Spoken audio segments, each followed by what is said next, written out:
My name is N. Clifford Smith, Jr., also known as Skip Smith. I'm running for the office of Williamsport City Council person. What responsibilities does a person in that position have?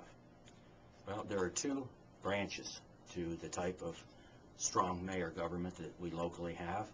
That is the executive branch, which includes the administrative. And there's also the legislative branch, which is city council. So you have the two distinct branches of government versus the other type that's available, which is a city manager form, where council appoints a city manager and the city manager actually operates the city. There's also a mayor involved in that type, but the mayor has very little power in that type of government. What experiences do I have that prepare me for this office? My wife and I have started 3 different companies in the last number of years, all of them based in Williamsport. I am a businessman. I also am an engineer in communications, and I've also been on city council for 22 months. I was appointed to that position when the current mayor, Mayor Campana, was elected to the position of mayor. His seat was open on city council, 2-year seat, and I was appointed to that position for the 2 years. So I've now been there 22 months and have learned a lot about the city. I have worked through the budget. Last fall, I participated in all of the budget sessions. I've met with the firemen's union during that time. I've also met with the police union during that time. So I'm fully aware of contract negotiations and so forth. So I feel that I do have the experience to continue in a 4-year position, having learned a lot about city government and its operation in those 2 years. Several issues that I want to address if elected are, the 3 prime areas that I want to look at are crime, economic development, and taxes. I also want to look at other issues involving codes. I have some ideas of how we can improve some of the city ordinances and resolutions that we have pertaining to codes. We've done a good job in the last couple of years in the codes area. We recently have had a ordinance addressing the garbage issue, which has passed and will also be very helpful to the taxpayers in the city and ridding some of the areas of undesirable garbage that's been piling up. This ordinance addresses how the garbage has to be stored and how it has to be hauled away. Those are 3 of the issues. You can really get in depth in those 3 issues. Crime, we've done a lot in 22 months in crime in the current administration. However, we have a long ways to go. I had been very hopeful that we were going to have the COPS grant approved, where we'd have 3 additional policemen. That was not the situation. That's not going to occur. But we do need to address crime in the future. We're not going to have economic development occur if the crime issue isn't resolved.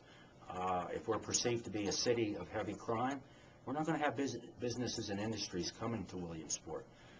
It's kind of a vicious cycle. You know, they're not going to come here if we're perceived to have crime. We've got to reduce the crime and then ask the people to come. On the economic development issue, I have fought for those many, many months on bringing the Coles project here, also in doing the development project down on Mulberry Street. I was instrumental in working to get the Kennedy King Manor, that area sold for $301,000. I worked with the administration on that. And we're going to have Moran Industries coming in there, going to be adding jobs to this area. We still have a lot to do with the Coles project, and hopefully that's a project that is not dead, and we will have Coles coming here. There are other areas that, of the city that I would like to address for economic development. We do have some areas left. It's been perceived that we have no land. It's not totally true. We do have some land that's going to be available for economic development. The third issue is real estate taxes. And the next question really is, it kind of dovetails in with that. Under what circumstances, if any, would you vote to raise taxes? And as I pointed out, right now, I was out today campaigning, and many of the residents told me that they may not be able to afford their homes in the future if real estate taxes continue to go up. We cannot, as a city council, continue to raise real estate taxes, to raise the income of the city. We've got to find other sources of income. I tried to bring an entertainment tax before council last year. It failed to get a second for discussion. That would have only affected certain people. I mean, it was a choice whether you want to have entertainment or not. Real estate taxes affect everyone, and even if you're a renter, it affects you as a renter because ultimately you will wind up paying that increase that the owner of that building has been given by the city. So we need to find other sources of income. We can't cut city services any further than to a given point. And once we do, we're jeopardizing the safety of people in the city. We have to plow our streets in the winter. We have to fix the potholes. We have to have firemen. There is a certain point where we can't cut further. We're going to have more income. And the only way to bring more income is either raise the taxes or bring economic development. So the two tie in together. If we can bring economic development and increase the tax base in the city, we don't have to continually raise taxes. I want to also look at some other service fees that are out there that could be added. The other question is, why should people vote for me? People should vote for me because I'm working for the taxpayer. I was appointed to that position. I've been there 22 months. I have a proven record of what I have done in those 22 months. I was not elected to that and made promises of what I would do. I stand on my record. I believe that in those 22 months I have worked diligently for the taxpayer. I would like to continue working for the taxpayer in the next 4 years.